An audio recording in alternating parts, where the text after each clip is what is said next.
which have helped build up science. So the potentials are tremendous, but you've got to do well. And and our job is mainly to introduce you, not to brainwash you into just doing astronomy and astrophysics. You must pursue what excites you the most and do your best in whatever you pick up. All right.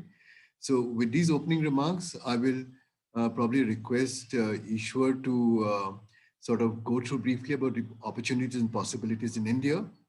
And but before Ishwar starts off, the other comment I would like to make is that today among the participants over here, as well as classes which we teach, there are a lot of women astronomers or women students in the sciences, which is increasing. Even in the IITs, the number of women students, women faculty are slowly increasing, but the numbers are still small. The Astronomical Society of India has a working group on gender equity, and so we are making progress, but rather slow. And today we have Ruta with us, but we wish we had more sort of women faculty members or women participants among us, but we are making progress. And that is also one aspect we need to bear in mind, not only women, but more disadvantaged groups of any kind, that we encourage them to participate and we hold their hands to take them forward. Uh, in opportunities of education are very skewed in our country. And that is a consciousness which we as administrators or teachers must have to try and take everybody forward. It's only when we hold the hands of others who are less privileged or who are disadvantaged that all of us can actually progress together. So with this many comments, I would sort of request Ishwar, who touched upon the various facilities yesterday, but he can probably elaborate a bit more and have a wider canvas before you. Thanks very much. Ishwar? Yeah, so I will share the slide which I left yesterday. Sure. Uh, Share. Is it shared? Yeah. Okay, good. So, Yeah, we can see it. okay. So It's not like yesterday, full screen though. It's not full screen. I made full screen. No, now we can still see your thing. Maybe you just unshare it, huh? For a second, we saw the full screen. Just share again, or share the desktop. Instead of sharing the application, share the desktop. That way it'll come. Yeah, now we can see the full screen. Okay, fine, fine. So in my talk yesterday, I briefly touched upon. So continuing with what Sykes mentioned, that existing facilities I did not mention, but Sykes mentioned it. GMRT already covered. Astrosat, and then 2.3 meter Devastal optical telescope is there. Then Himalayan Chandra telescope, and then Astrosat. So there are many facilities in India to work on. And if you work on these facilities, which is run by many institutes, like GMRT is run by NCRA, then Devastal telescope is run by Aries, Nainital. Then IIA runs the Himalayan Chandra telescope. Astrosat is run by ISRO, but IUCA and many institutes are part of that. So if you take up means if you use these facilities for your PhD, then you develop an expertise in this area. For example, GMRT, if you use GMRT, upgraded GMRT for your PhD, you naturally qualify, or you naturally develop an expertise which is useful for a square kilometer array. So you have a career where not only in India but anywhere in the world where which institutes are part of SKA, they will look for such people with expertise. If you have expertise on optical telescope like 2.3 meter, then such an expertise is useful for other institutes anywhere in the world where big optical telescopes are there. So that is a kind of career opportunities which you should not think of India or one institute. You should think of your horizon as a whole world. Means entire world is for open to you.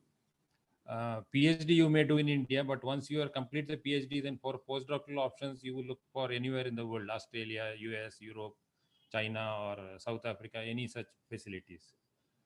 So I will cover a few things, but I will request Yogesh to cover TMT and SALT, because that I am not aware of much facilities. But SKA is the square kilometer array. The purpose of SKA is to have a large radio telescope made up of small dishes. Like GMRT has for 30 numbers of 45 meter. SKA will have like maybe 12 to 15 meter size dishes, thousands of them. So the total collecting area is 1 million square meters of that kind of thing. 1 kilometer, 1 square kilometer is 10 power 3 square. So 1 million square meter is a collecting area. So huge collecting area and very high, very much improved sensitivity compared to the present generations. So this is partnered by about a dozen institute, a dozen countries like India, Australia, China, then Europe, many countries, Italy, part of the Europe thing only. So Italy, uh, Yogesh, many countries. I don't remember by heart. Yeah, no, Italy, Netherlands, Ah, Sweden, France, Spain, Portugal, Switzerland, UK, and so on. UK, correct. China, Australia, South Africa, Canada. Canada, right. So SK will have two telescopes. One is low frequency telescope and one is high frequency telescope. Low frequency telescope will be in Australia. High frequency telescope will be in South Africa. GMRT works in mostly low frequency. So the expertise you get in GMRT will be useful for a low frequency SKA, which is mostly in Australia. So Yogesh, can you cover TMT and SALT? Yes. So you want me to do it right away? Yeah, right away. Yeah, sure. So the 30 TMT is the 30-meter telescope, which is a large optical telescope, which is proposed to be built in Hawaii. Uh, it is a collaboration between the United States, Canada, Japan, China, and India. So 5 countries are involved. The Indian contribution is to a large part of the software to run the telescope, both the control system software and the observatory management software. India is also contributing to polishing several of the segments. So this is a segmented mirror telescope. 492 1.4 meter diameter hexagonal segments will be used. And the task of polishing about 100 of those segments has been given to India. And for that, a dedicated facility has been built by the Indian Institute of Astrophysics at their campus at Hoskote near Bangalore. So that's about the 30-meter telescope. There are a number of institutions involved. The most heavily involved institutions with TMT in India are Ayuka in Pune, ARIES in Nainital, and the Indian Institute of Astrophysics, IIA in Bengaluru. But of course, many other people are participating in the various science groups and so on. So it's truly a national effort. As far as SALT is concerned, that is an existing telescope, the South African Large Telescope. It's a 10-meter class telescope built in about 15 years back. And India does not have direct participation, but Ayuka is a member of the SALT consortium. And therefore, Ayuka astronomers have access to telescope time, which they generously share, of course, with the university community in India. So through Ayuka, university-based astronomers can also gain access to SALT telescope time. SALT has both imagers and spectrographs. It is not a fully steerable telescope, so it can't point in any direction. It can only cover objects that are close to the zenith. So that's it. I think if there are more questions about any of these two projects, I can answer them. And SALT is currently operational, where other facilities are yet to become operational. Correct. Yeah. And then INO, I think it is just coming up. It is not yet, it is in very early stages. It is approved by Government of India in principle. I think the work is just beginning. That's what I don't have much track about, but it is in very early stages of this. That's correct, right? I think they're still having land issues in terms of permissions to dig deep down. Yes. I think all still it's still going on. Yeah. Construction, I'm not sure, is actually started. Okay, okay. But government has given in principle approval, Government right? has granted money for it. Yeah. Okay, fine. And that way, LIGO India is probably has more work has been done. The land has been identified at Nanded, near Nanded, and they are going to build an observatory there. Near Hingoli. Yeah, near that is near Nanded, I think, right? Yeah, Hingoli. It's in Hingoli district. Yeah. Oh, Hingoli is a district by itself. Yes, now Okay. recently constituted. Yes. Right, right. Okay. So that is, I think IUCA is a nodal institute for LIGO India, correct? Yeah. So That's correct. But a lot of Indian institutions are involved in it. It's a big yeah, collaboration. yeah, correct. And various institutes which run PhD program in astronomy. I think I missed to write ARIS, Aryabhatta Institute of Experimental Sciences, that is in Nainital. And but these are the institutes, NCRA and NCRA, mainly radio astronomy, but we also have a little bit of cosmology in NCRA. And IISc Bangalore has now one radio astronomer and then some theoretical astronomy being done. Nirupam Roy does full-fledged radio astronomy. He got PhD from NCRA only. And IIA Bangalore has a very diverse spectrum of subjects you can cover.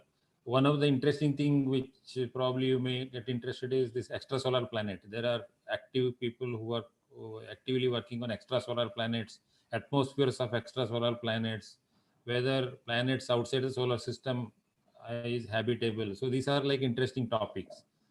So besides optical astronomy and theoretical astronomy, these are the new things which is there in IIA Bangalore. RRI is primarily radio astronomy by plant cosmology for astronomy. In IUCA, primarily theoretical astronomy and cosmology, but they also have optical astronomers, X-ray astronomers, high energy astronomers, astrosat users, LIGO, and it's a very diverse set of research areas. TIFR Mumbai astronomy department is primarily infrared, but they also have theoretical astronomy and optical astronomers and radio also. Some of them are doing radio with GMRT. PRL Ahmedabad is also a little bit of diverse with radio and infrared. Infrared is their strength, but there are some people who does radio and also theory. IMSC Chennai, I think that is a new nodal agency institute for INO, Neutrino Observatory, primarily theoretical sciences. HRI is also primarily theoretical sciences, Allahabad. ARIS is primarily optical, but they also have some theoreticians, some people doing theory and infrared in ARIS, Nainital. IST Trivandrum has about half a dozen faculties doing astronomy, including radio astronomy and galactic objects and some theory and submillimeter, like ALMA kind of telescope users are there. And besides these institutes, large number of IITs like Kanpur, Kharagpur, and many IITs and ICERs, like ICER Mohali, and then ICER Pune, then Trivandrum. Many ICERs have faculties doing astronomy. ICER Tirupati. So many IITs, many ICERs, and many universities like Delhi University, Pune University, and several universities have faculties, people doing PhD. People can do PhD in these universities, ICERs, and others. So you have a large uh, pool of institutes and universities to take up a PhD in astronomy. And how to join NCRA, but this applies to most of the institutes I mentioned, but universities may follow different strategy. So most of the institutes, they go through just, or some institutes have their own exams. Like TFR has their own exam like GS 2020 or GS 2021, depends on which year you are applying. And that way, there will be entrance exam plus 2 interviews. This is a pattern for most of the selection.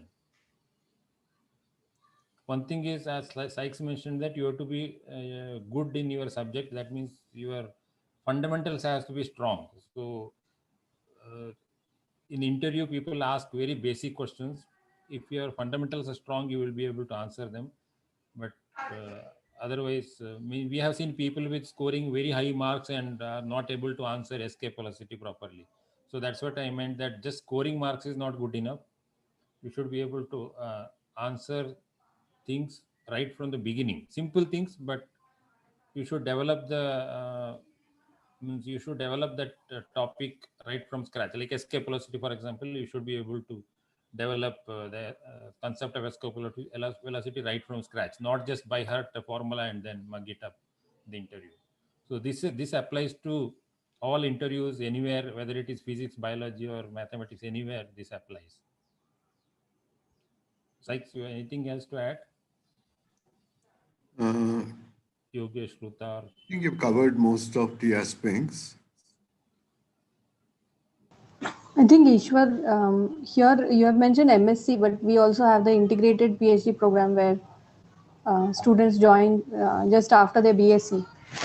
So you can appear for JEST and other entrance exams, some of them even after your BSc, and think about the integrated PhD program where the first year is basically a master's year.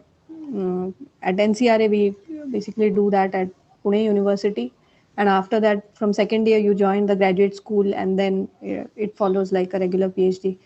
So TIFR has, in general, not just NCRA, but TIFR in general has the route of integrated PhD, which is available right after BSc. Correct. If you say 1 year, I think effectively, right?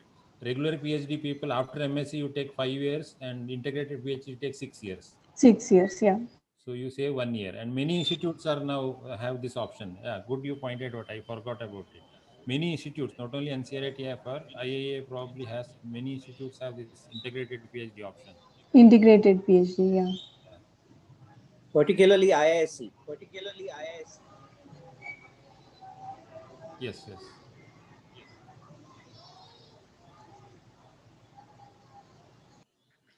I should perhaps add that Ayuka and Pune University have also sort of agreed on starting an MSc program in astronomy and astrophysics, where 1 year they do physics courses in the physics department, and then in the second year they do astronomy astrophysics courses plus project work. It was supposed to start off last year, but due to the COVID situation, it did not.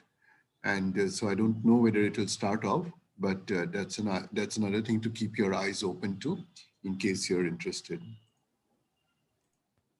Saikia, how is this different from the existing MSc specialization in astrophysics that we've been running for many years? This is just specialization is just 2 papers, but this would be many more papers in the 3rd and 4th semesters. So it's a quantum of astronomy and astrophysics, which is being done will be more intense than what is done by 2 special papers. And will it still be called MSc Physics, or will it be labeled as MSc Astrophysics? The agreement was to call it MSc Astronomy and Astrophysics. But there would be a very substantial physics component, which will be in the first year of the MSc. Okay, that sounds good.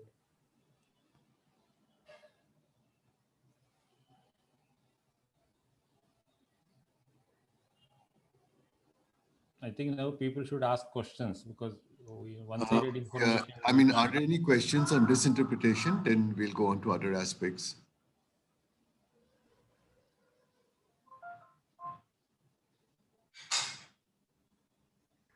There is a question on the chat. There's a question in the chat saying, will the VSRP in summer 2021 be in remote mode? The answer is I'm not too sure really.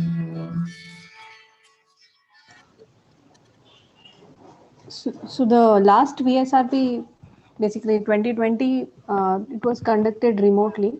So 2021, I think it is advertised, but it is basically, it is unclear. Depending on the situation, it will be in a remote mode. So just like last year, if needed, it can be conducted in a remote mode.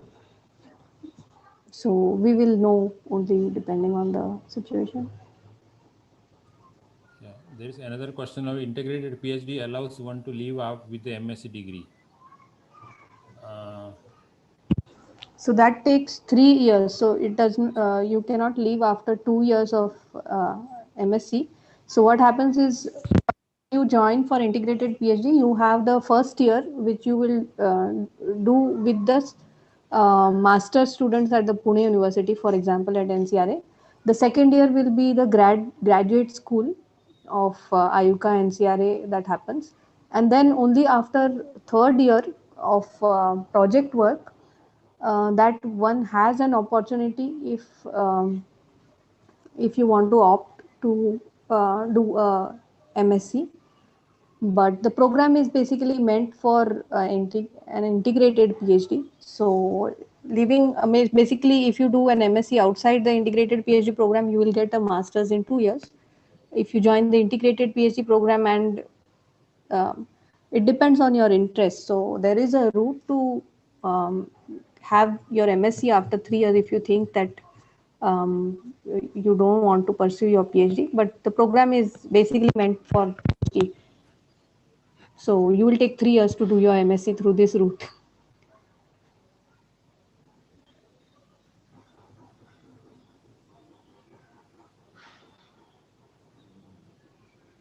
Isan Mauligo, she has asked, are the VRSAP applications out for 2021?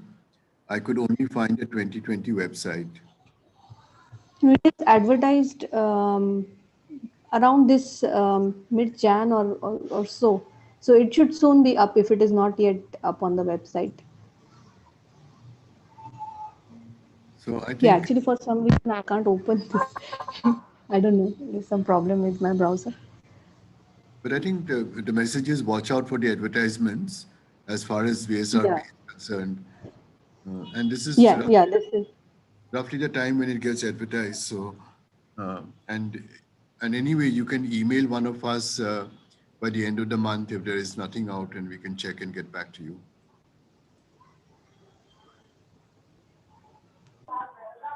I had a question from all of you.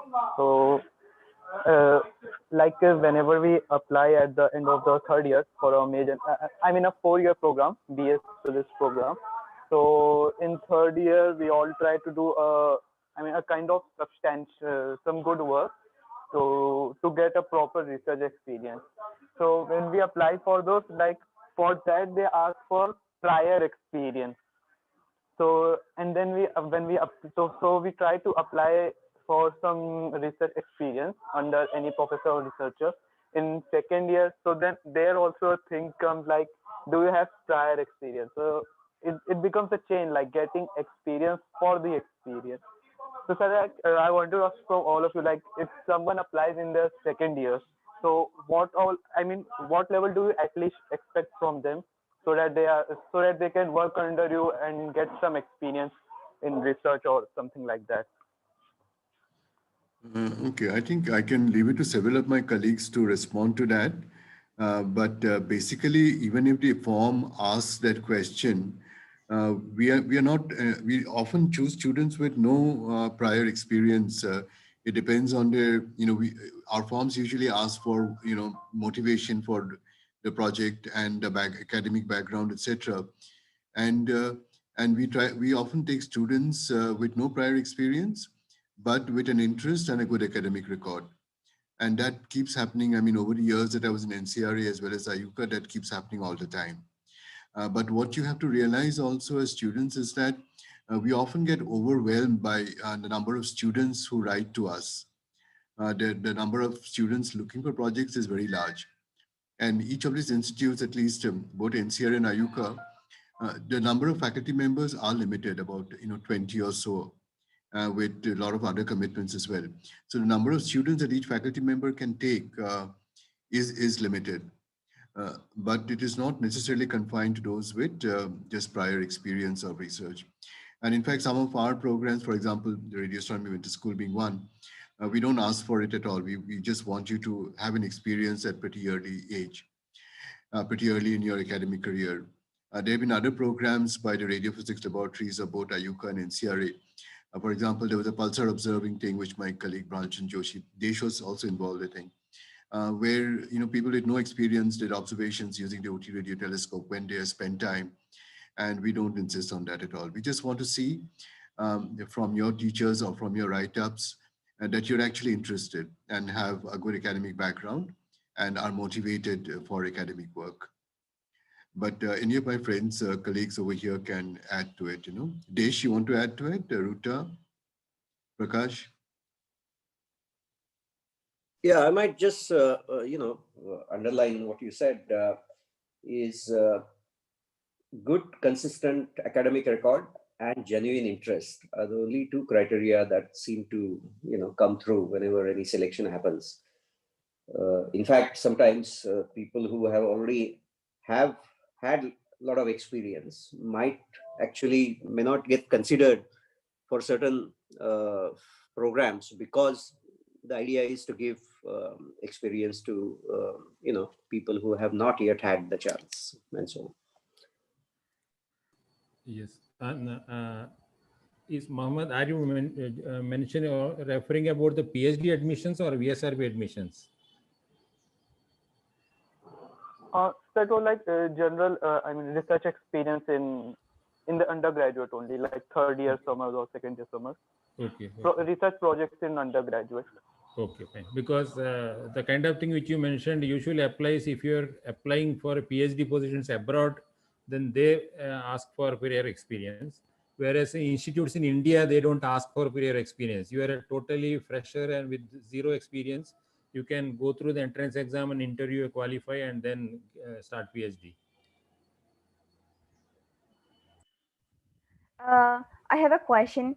Is the VSRP program also available for international students? I was checking on the application forms, and we have to, as well as the course, we have to submit our grades from class X examination, but we don't have that in Brazil. So I'm like, what should I fill in there in case I can participate?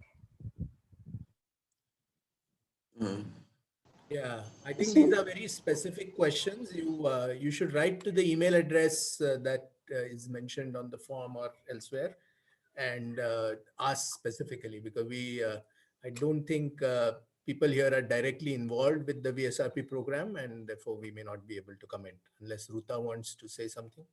So we had international participants in the program earlier. So by emailing the contact for this VSRP program, you would be able to know what would be the equivalent score or level that you have to write about. So feel free to email and ask these things. Yeah, one more question. Is this program only for undergraduate students or other levels too? I mean, I'll probably finish my BS this year. So, but I really new to astrophysics and I really wish to know more about it. I'm really excited about all of this. Actually, I'm really happy to have participated on this course. But my physics background on astrophysics is really beginner. So I'd like to know whether if I finish my BS and start a master degree, if I could still participate on this program. Actually, the VSRP program or the VSP program, as some institutions call it, is specifically for selecting research scholars after they complete their master's degree. So they are actually evaluated on their performance of the project and pre-selected for a PhD program at that institute. But that does not preclude students just wanting to do a project to learn. That can happen at any level, depending upon the academic faculty or the faculty person that you interact with and is willing to guide you. But the VSRP has a specific objective of actually pre-selecting research scholars. So in India, it is the pre-final year of their master's degree. Yeah, and for the engineering, it is their pre-final year. Engineering too is their pre-final year. Yeah, yeah. Yeah, thanks, Ruta. But that doesn't inhibit you from actually pursuing a project with an interested faculty member who's prepared to guide you at any level, actually. Thank you so much. My strengths are in artificial intelligence. I worked on artificial intelligence through all my degree actually, but as I mentioned, my background on physics and astrophysics is pretty much beginner, but I really willing to know more about it or even pursue a master degree in astrophysics actually. No, okay. So that's very interesting, Yogesh here. I just wanted to say that there are some people now in India as well who have started using artificial intelligence to address astronomy problems. I'm one of them. So we have a few papers out on that. You can take a look. And I have personally supervised a few computer science project students to work on AI related problems.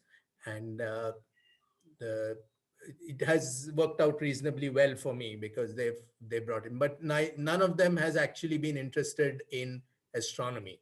So that for you, if you're really interested, seriously interested in astronomy, that would be a real advantage where you already have some background in AI and want to get into want to get into astronomy, then I don't think that is impossible. And that can happen in not just in India, but in several other countries as well. Thank you so much. This is a delight. Sometimes it's difficult to find information because here in Brazil, we, specifically at my university, we don't have faculty members working on this. Some people at the physics department work with artificial intelligence, but it's so far from us. I actually don't have where to look for it or to ask people. We actually only have one astrophysics course in all Brazil, and it's really far away from my state. So thank you for the information. This is really meaningful for me. Yeah, yeah. You can email me if you have any more specific questions. Yeah. Yogesh, there Yeah, is a I do. question on chat also. There is a question on chat about relevant programs or technical skills like MATLAB, ANSYS, or any other softwares which are useful in the domain of astronomy and astrophysics.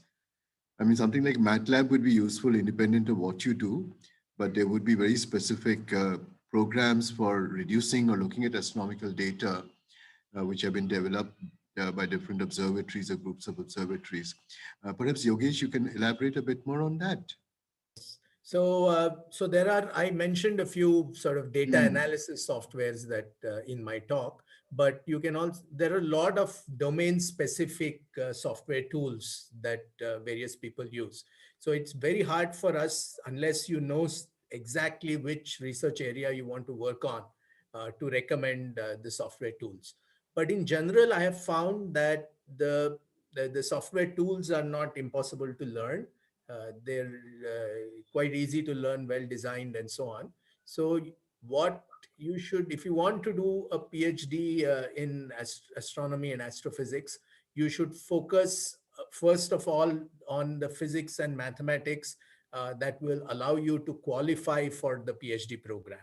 Okay, as was mentioned earlier by Ishwar and others, we don't actually ask people astrophysics questions, and therefore, if you do an astrophysics project, that doesn't really help you qualify in the PhD entrance exam. You still need basic physics and maths, which we test for in the entrance.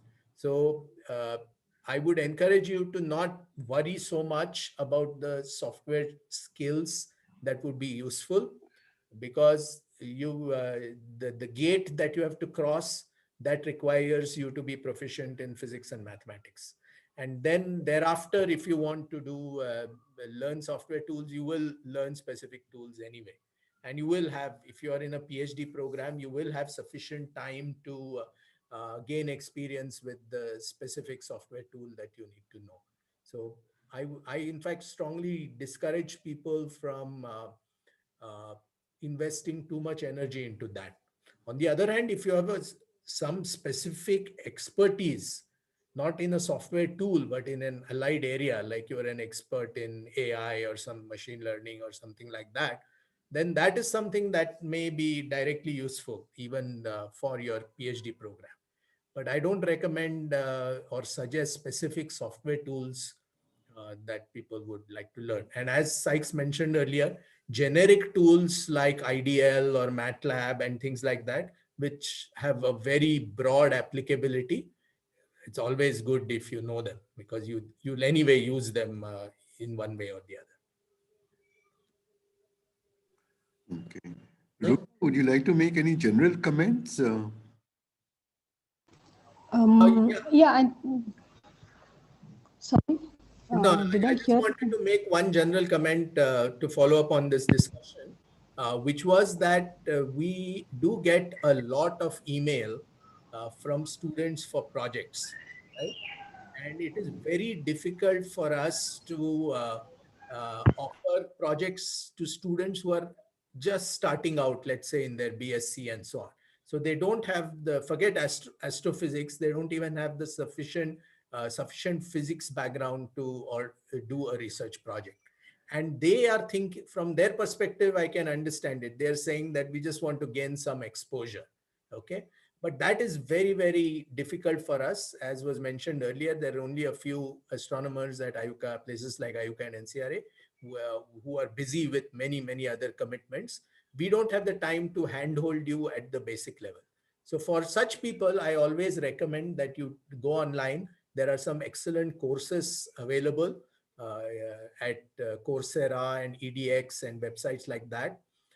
We also have, through IUCAA's NRC, a number of courses have been produced over the last few years that give you that wide exposure. So you're better off reading books and attending online courses to gain the basic exposure.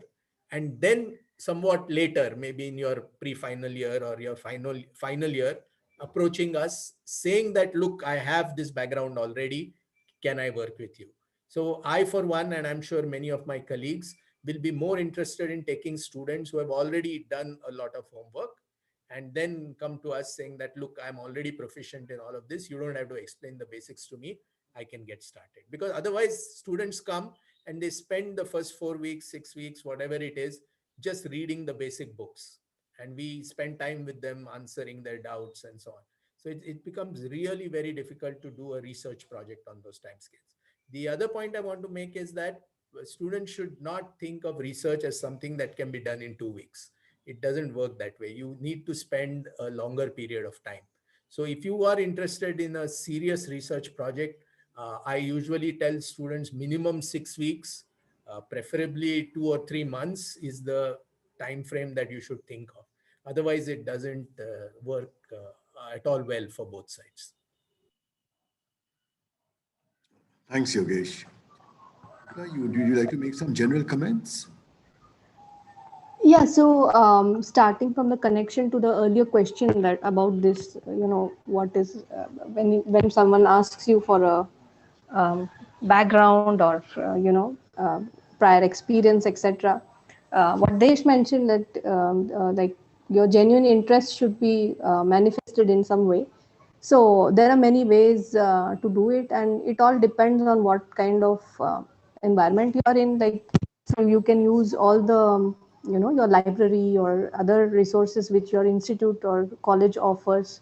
You can have connections with amateur astronomy communities. You can try to, if you have access to any small telescopes, or basically there are many different ways you can think of. Say you're interested, it must have started somewhere. So it is not that out of the blue you suddenly say that, okay, without knowing anything, you just say I'm interested in something. So that is the difference. So from your even uh, the courses, I mean, like, let's say that you have very little access to things, even the website or the internet and etc. If you have a library or you just have some reference books, most likely your colleges will have excellent libraries and you may have access to these, or you may friends or your teachers who may help you to find these. So even if you find any, let's say you are excited about some news in the paper about astronomy and that triggered your interest, so I would say that you would like to pursue it in some way. Like, even the concepts in your textbooks, if you try to look up reference books and find connections to astronomy, and these things. So that will basically background in terms of whether you're actually interested in that topic or not. And most of fields like fundamental research and astronomy especially, it is self motivated. You cannot pinpoint like, okay, if I do this thing, how is what is the use of astronomy and so on. So these are fundamental sciences. So unless one has this cultivated motivation, it might get boring after a little bit of exposure, because you may feel that, okay, it's uh, it's where is it going. So you need that internal motivation, and you can build it by reading, and you can build it by looking into your textbooks, and going over to reference books and trying to find connections to astronomy wherever you can.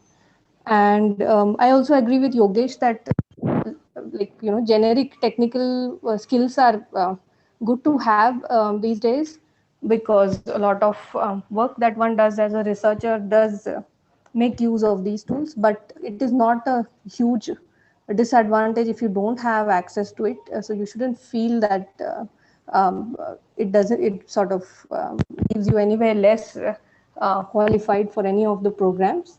You should build on whatever you have and focus on the fundamentals. And open source tools like Python are really already, most of us work with Linux or Python, which are open source. So any software which you don't have access to unless one pays for it, etc., there's really no need for those kind of things. So you can start from whatever you are doing in your courses, and then pursue whatever interests you and find out more about it. Um, yeah, is there any question, or there is a hand up? So somebody. Yes, ma'am. I have a question.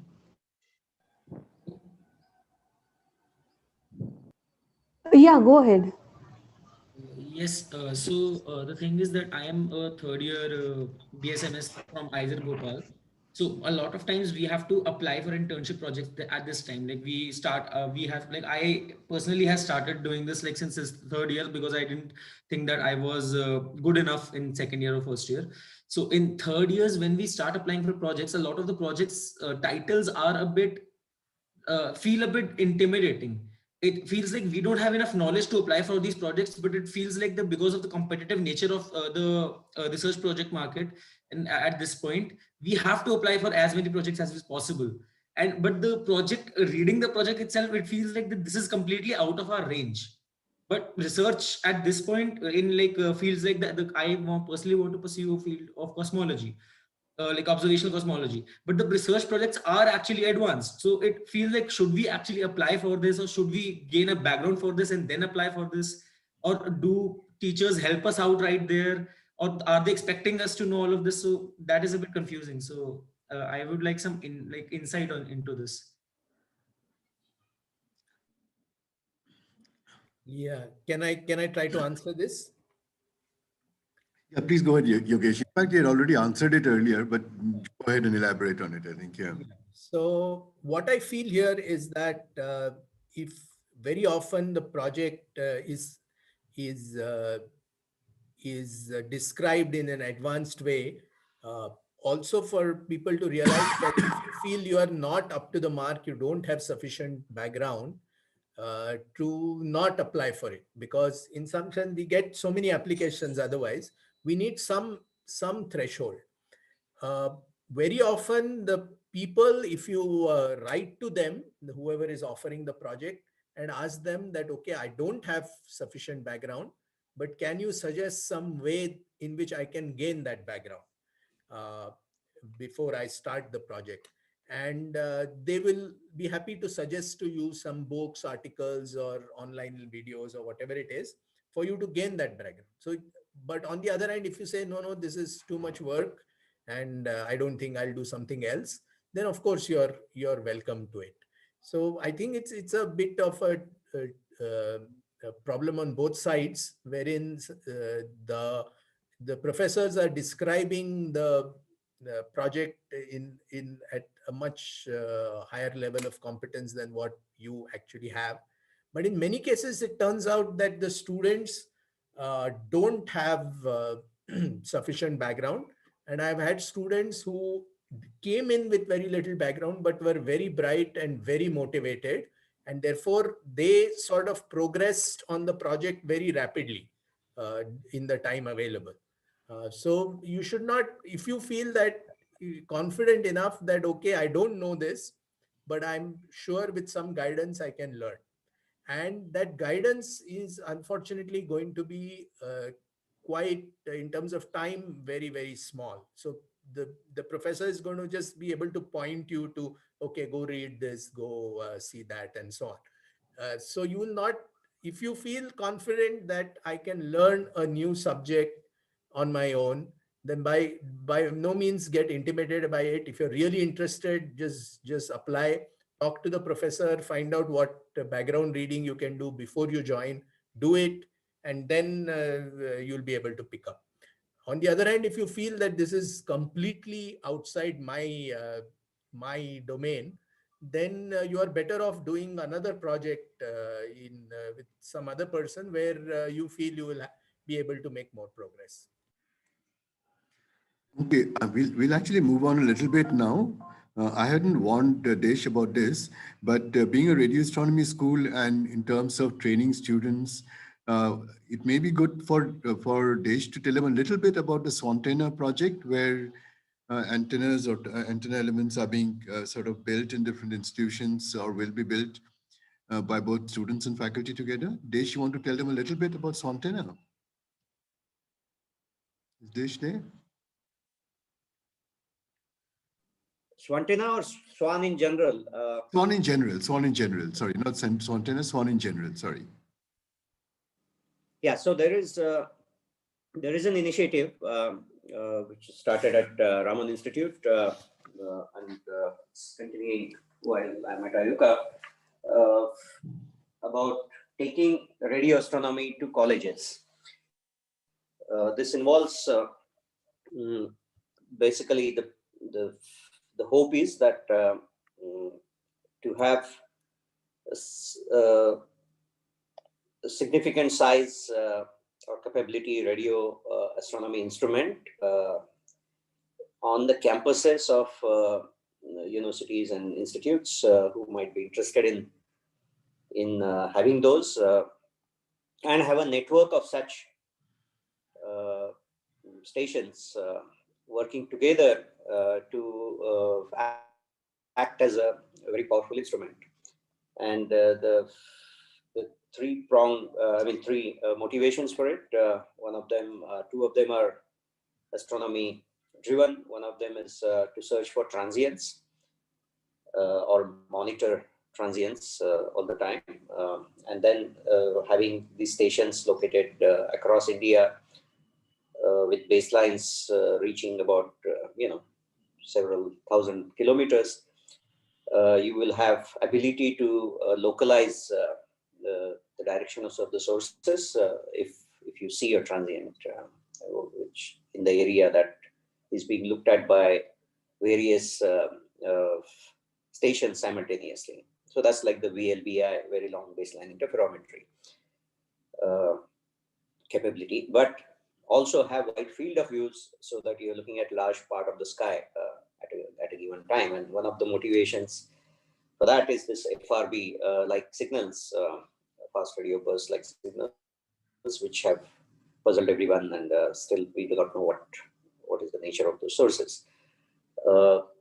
So A, radio transients, B, VLBI imaging, in tandem with the existing telescopes, particularly GMRT.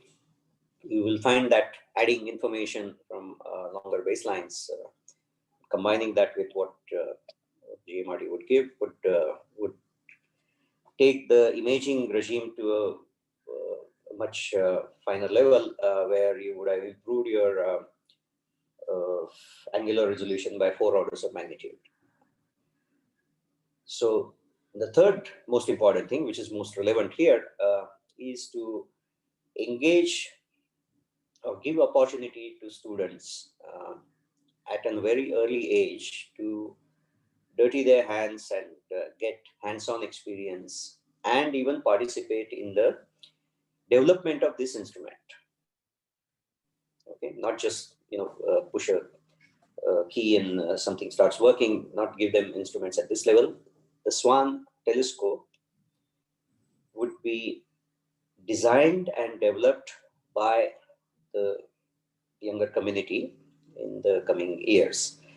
And this has already started. Right now, we have a demonstrator system which has been worked on by a large number of students. Right now, it's sitting in Gauribidnur and has 8 stations. And it will go to 8 centers of education within India. That has already been worked out. But when that happens, that instrument will, it's a small bucket to collect light at each place and uses equipment that was already available, hooked up in this fashion. But you will have the people who are not in that college will also have access. And so they will, for example, if this particular thing is going to be in St. Stephen's College in Delhi, the entire college consortium in and around Delhi will be participating in this based on their interests. Second part is to really develop the Swan system and design it. And so students will be involved right from the beginning of this exercise. And a modest beginning in that direction has already happened. Ayuka TLC conducted an antenna design competition to invite interested groups of youngsters and apply their talent to to come up with an innovative design of basic element of antenna which will form the sort of foundation for large arrays that we might build with these using such designs. And that had received overwhelming response. We had about initial interest was shown by about 35, 40 institutes or groups. We and I think many of them worked through the period of the competition, and about 18 of them felt confident enough to submit their entries, which were looked at by an expert jury. We were fortunate to have very eminent people, expert in that field, to go through what was submitted and the designs, and out of which 5 teams were invited to make presentation of their design and details related to that. And now 3 have been selected out of that to go to the prototype stage, and they will be now, of course, the COVID pandemic situation has complicated the logistics a lot in the context of making prototypes and so on. But we are assessing how best to go about it. So that's something that you can look forward to in the coming years, where you will have a facility to dirty your hands, even to your projects using those things. Where you have a crazy idea, you should be able to point the telescope in that direction without waiting to apply for time and so on and so forth. So that's the basic idea. I might stop here. Thanks. Thanks very much, Desh. I think it was important to bring this up because it would also provide opportunities for lots of projects working not only with the local faculty in your institution or nearby institution, interacting with Desh and colleagues over here. And so in terms of availability of projects, this is a kind of model which also opens up many new opportunities for both students, faculty, and Desh and our colleagues of mine working together. And as Desh pointed out, a lot of progress is being made. So we are running out of time, so I'll just sort of request my younger colleagues, Prakash, Jamir, if you'd like to say or share anything briefly. Someone has a hand up, I think. Right? Yeah, I know somebody has his hand up, but we will come to that in a very short while. But Prakash, you can continue for a little while.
Thanks, Prakash. Jamir, any quick thoughts? Then we'll I move guess to everything is one covered more by aspect and then we'll close. Huh. yeah. So I don't have much thing to say. So Okay. Okay. Actually, I thought I would also request at least one or two of the faculty mentors to share their thoughts in terms of motivating students, their experiences. We could start with Gitanjali. Yeah, sure. I mean, in fact, I was wanting to, since the students are here, I was wanting to say something which I have always felt as a teacher when I'm recommending students for the projects that they've been talking about throughout this last 1 hour is that they're so keen on going for VSRPs and VSPs and they want us to write recommendations. But what I tell my students, and I want in general students to remember, that there is indeed some basic amount of understanding that is required to do projects like VSRPs or VSPs. And second year probably is actually too early to go ahead and do something. Rather, I always suggest my students that if you have time during your summers, you should work more on your basics, learning more of computation. And then maybe by third year, by when you've learned thermodynamics, statistical mechanics, electrodynamics, is when it's a good time to go for a project and ask your teachers to recommend. Otherwise, even for us, it becomes a little difficult to recommend them for such projects. I mean, that's a very important thing that I tell students to keep in mind always. Yeah, that was something that I wanted to share. Okay. Thanks very much, Gitanjali, for your thoughts. And I think that's quite important actually, because when they come very early, I mean, Yogesh also pointed out the difficulties that we face. And it is good to actually progress a bit more so that the time they spend here is also used very fruitfully and maximally for their benefit as well. If Chetna is here, she is here. Yes, sir. Yeah, Yes, would you sir. I like am to? here. Meaning, I have power outages during this session, so I want to speak up. Maybe it's covered by some other person. So I want to share my experience at my college, and I would like Gitanjali to add or correct me because she is also teaching in a college which is constituent of University of Delhi. So I found that this astronomy and astrophysics paper was introduced a couple of years back, and the first problem that we face is that we do not have sufficient number of faculty who can teach this paper. For example, in my college, I am the only one who has an astrophysics background. So, and maybe I do not want to take this paper, I want to take up some other paper. So students who want to opt this paper, they feel discouraged and are unable to pursue it further. And if at all this paper is being offered by so I do not know how to resolve this thing, because people, there are not sufficient number of people. I think Pranav is also from Delhi University. He can Yes. also add to this what is the situation in their college. And secondly, suppose this paper is being run in the college or university, so students generally opt this paper because they are more interested in, oh wow, what a beautiful eclipse it is, there are stars, there are constellations. And the moment we get into rigorous calculations, then they think, oh, it's the most boring paper. So meaning we have to work out on the basics of astronomy. It's not just stars and constellations. They should have a very thorough knowledge, and that can come only when they are in the third year. First 2 years we also offer this paper as a generic elective for Mhm. students who do not have a physics background.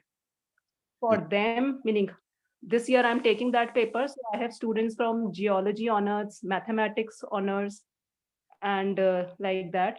So they Mhm. do not have a physics background, so they feel discouraged when we come into the core paper, meaning the first unit is introductory, second is about calculation of stellar masses, size, and so on. And when we come to, for example, de Vauquelin law and rigorous calculations, they get discouraged like anything. And third is I wanted to know, like, here I was given, we were made a group of five people. So four students were there in my group. Somehow their aptitude and intellectual level is more than what I found in my college. So what could be the reason for this? Meaning I cannot, meaning I don't think that if I had a student from my college or from any college of our university, he could have done that good as maybe Sahil and Vipradeep did and interacted. So what could be the reason for this? How can we motivate them? And one more thing, fourth point. These days, while interacting with these students, I found that they are doing multitasking, meaning they had their internal exams also, they are attending the lectures also. So, meaning they are getting lost somewhere. So they are not able to give full attention to a particular uh, thing that they are doing. Probably they also want so many certificates for their future recommendations, as Gitanjali mentioned. They want to join VSRP, and that is good also. They get an overview of the thing. But this time I saw that they are so much loaded with their exam pressure that they were, meaning two of our group members, they could not give much attention to what was being taught. So, yeah, these four concerns. Yeah, actually, if I may respond just quickly, that normally the radio astronomy winter school is held in a period when their exams are generally over during around Mhm. December to the end of December. This year, due to the pandemic Mhm. situation, actually different institutions responded very differently, and we were not sure what would be the optimal time. So we generally sent an email out to our associates. We took inputs from some people, and there was no ideal time. Either we drop it or we have it. And so we decided to go ahead with it. And I think it worked for some, it didn't work for others. But given the situation, I think that was very difficult to address for all students. So hopefully, Meaning it was over and was a next year. success. Some Sorry, students, sorry. meaning it was a success. It was a success, but some students could not follow Yeah, it, I think maybe that because of was. the pandemic. Yeah, I think You that was got almost shifted. inevitable, independent of what time period we chose, actually, because all Yes. institutions didn't have their exams at the same time or similar time, and it was very staggered, depending upon which institution it was. In terms of teachers actually taking up faculty, teaching loads in the universities. In fact, yesterday we announced a course. This was more sort of keeping Northeast in mind, but it is open to anybody, any teacher who wants to apply, that we will periodically have these courses on astronomy and astrophysics at a basic level, introductory level.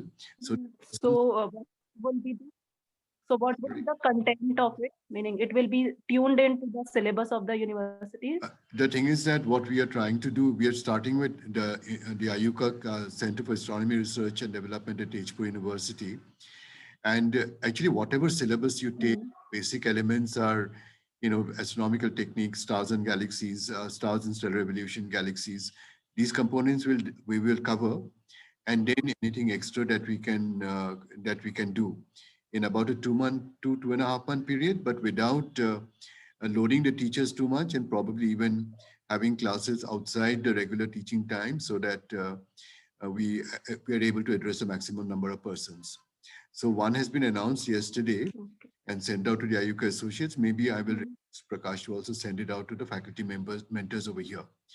These are essentially for teachers and college or university teachers, and with a physics or background or necessary background, so that they, with some studies on their own, they can take up teaching of astronomy and astrophysics. So that is the ultimate aim. So hopefully that will help. In terms of student quality, That will resolve the. sorry. In terms of, actually, I'll rush. So that will resolve. Sorry. Okay. So that is something which. Nothing, sir. Go ahead. Nothing. Yeah, I think teachers have to also take on responsibility in terms of actually spending a bit of time, but we will try to maximize the time, and so that the maximum number can benefit. So although it is being targeted more towards the Northeast, but we hope to do this with the other IUCA centers as well. Delhi also has an IUCA Center for Astronomy Research and Development, but you can apply for this current one as well, or you can encourage your faculty members to apply for this one as well. Okay, so that will hopefully will keep getting done periodically and may help a little bit. But ultimately, one has to also keep track of the number of faculty members in any institution who would be interested to do that. And that, I think, will depend upon the culture of the institution, peer pressure, peer groups, own interests, etc., which would be beyond our control, really. In terms of the quality of students, I'm pleased with what you have said about the students you have selected. But I wouldn't like to comment anything at all on your own students at all, because we have actually chosen these from hundreds and hundreds of students who have applied to us.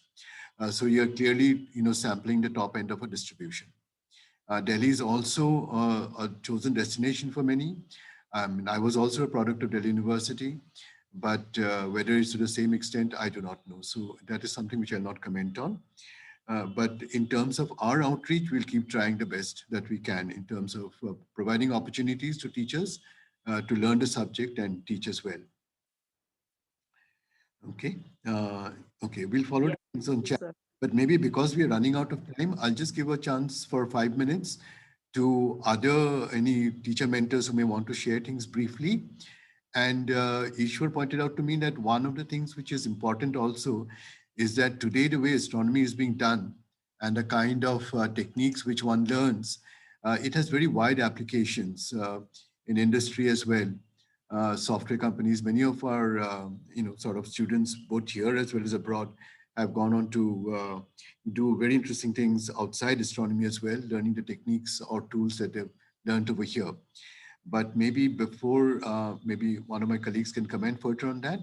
We'll close at 1 sharp so that you have a time for lunch and time to recoup before the quiz.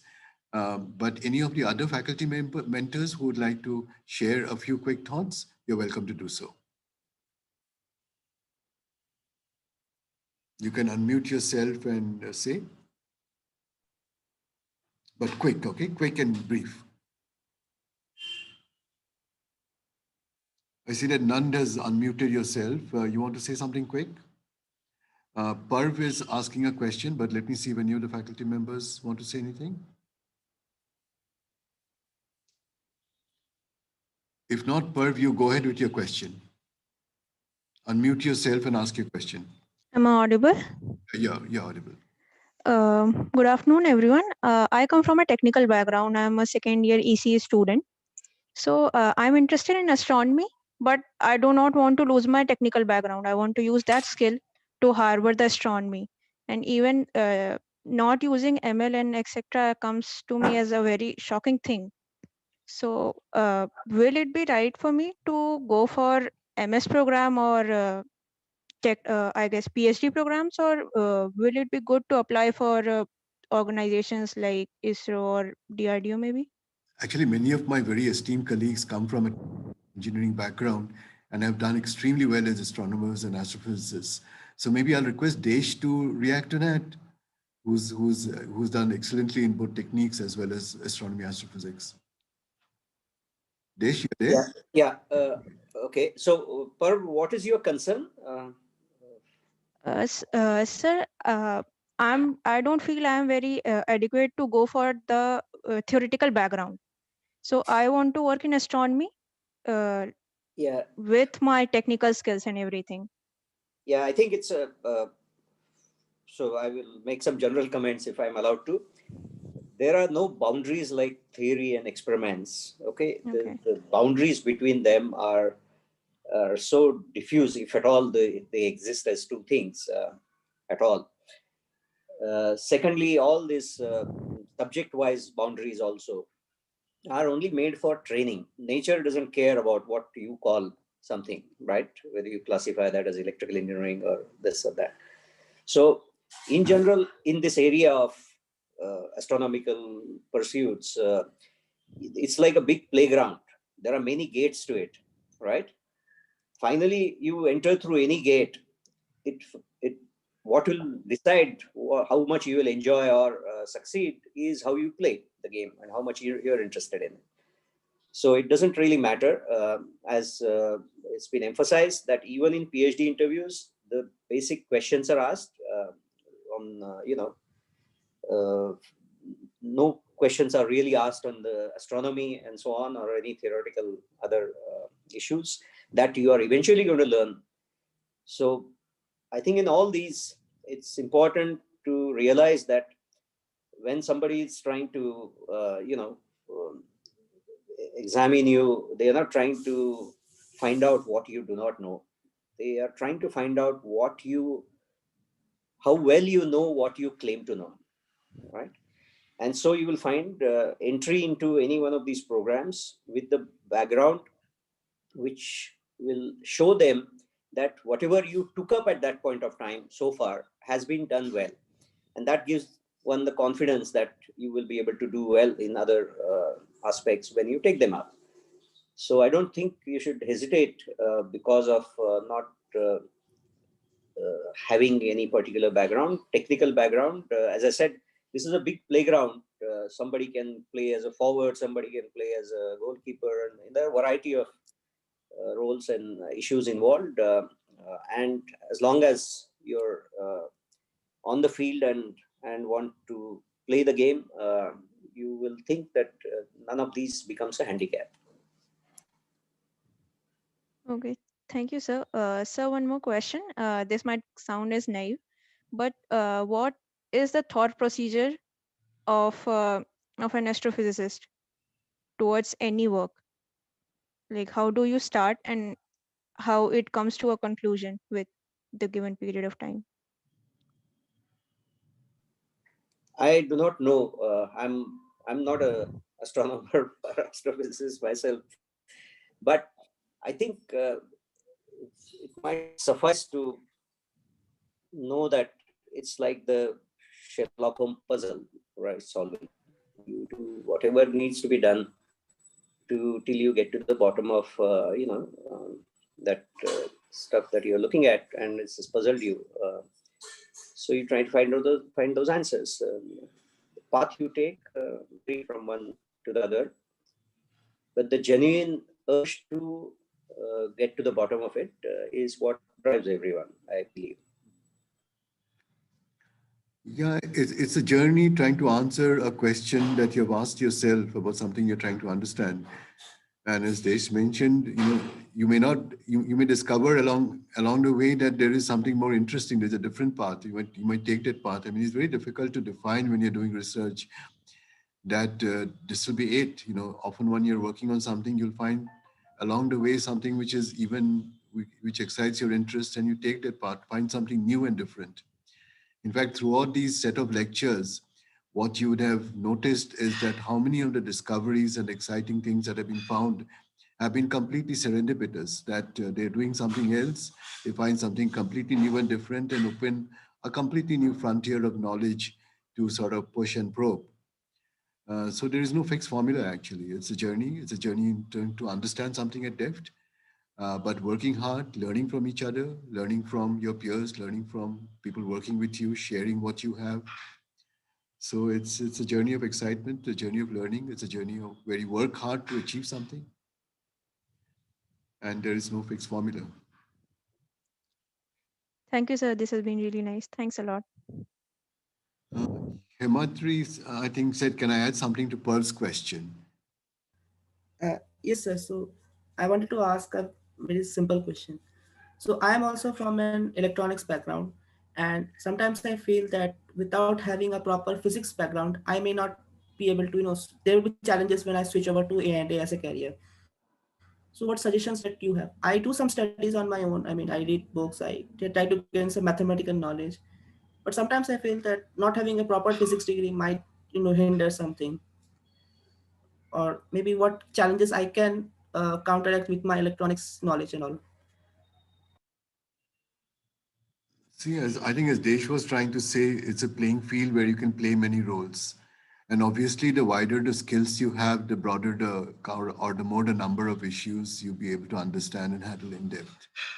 And to give examples, I mean, several of my colleagues have been electronics engineers, but it's not a degree which you get, it's about how deep and how well you understand a field or a subject. And that is what is going to be tested in your interviews. That is what is going to actually show in what you do.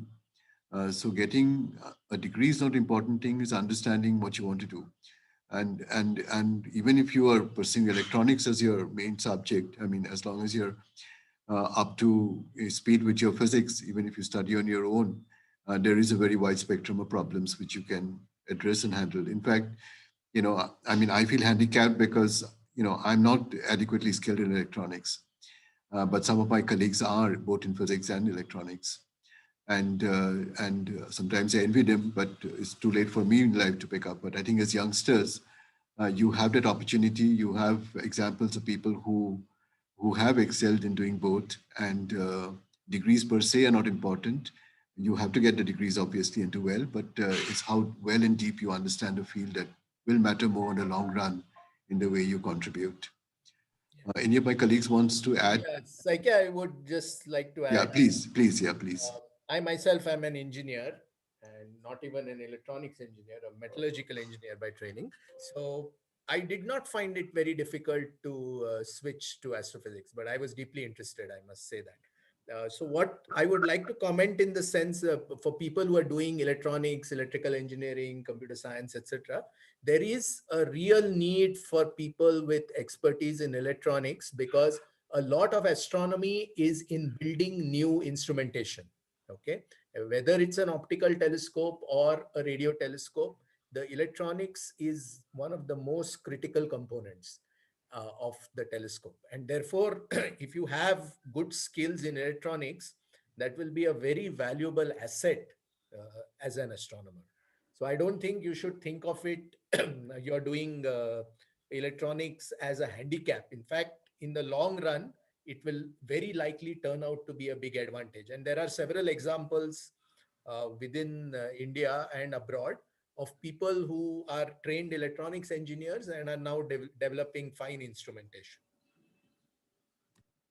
In fact, today, Tarun Soradeep, I think he was a mechanical engineer who is one of the key persons in LIGO India and heads the physics department in ISER Pune. So don't feel inhibited by what your formal training is. It's what you ultimately pursue and learn in some depth that will matter in the end. I think I was told by everyone whenever this topic came up that Dirac was an engineer. Yeah, yeah. I was giving examples more close to home, but absolutely, yeah. No, what I mean is, I think they sort of, that should answer concerns of anyone, in terms of whether the translation is stopped because of some formal background. Sure. Absolutely. Yeah, absolutely. In fact, as Yogesh was also saying, I mean, if you look at the job market, there are probably far more jobs available for people with both technical and, sort of astronomical skills or other skills. So don't feel inhibited by any way and just keep pursuing your interest. Try to understand in depth whatever you're doing. In fact, it could be your strength. Yeah, it could be your strength. Absolutely. Yeah. So I think it's 1 o'clock. Unless somebody has any last comment, we'll close. And yeah. So anyway, thanks very much for your participation, which has been wonderful. And we have had a very active session with a lot of questions, inputs, and comments from my colleagues, participants, faculty members. And we see each other again at 2 o'clock, where Prakash and Jamir and Desh, they've lined up an exciting quiz for y'all. And all the very best. Somebody asking, can we make a WhatsApp group or something for students? Absolutely. I think one of the very important things is that in these schools, it is lovely to see that even though you're not physically together, that you're interacting and learning and knowing each other much better, commenting each other, talking to each other via the chat, commenting on or answering each other's questions. And it is in science that, or in any human activity, our lives are enriched when we interact with others and learn from one another. And it's wonderful to see this happening even in this school. And feel free to actually, I mean, you all take the initiative because we all will continue keeping in touch with each other much longer, hopefully. Okay, take care and all the best, and see you all at 2 o'clock. Bye.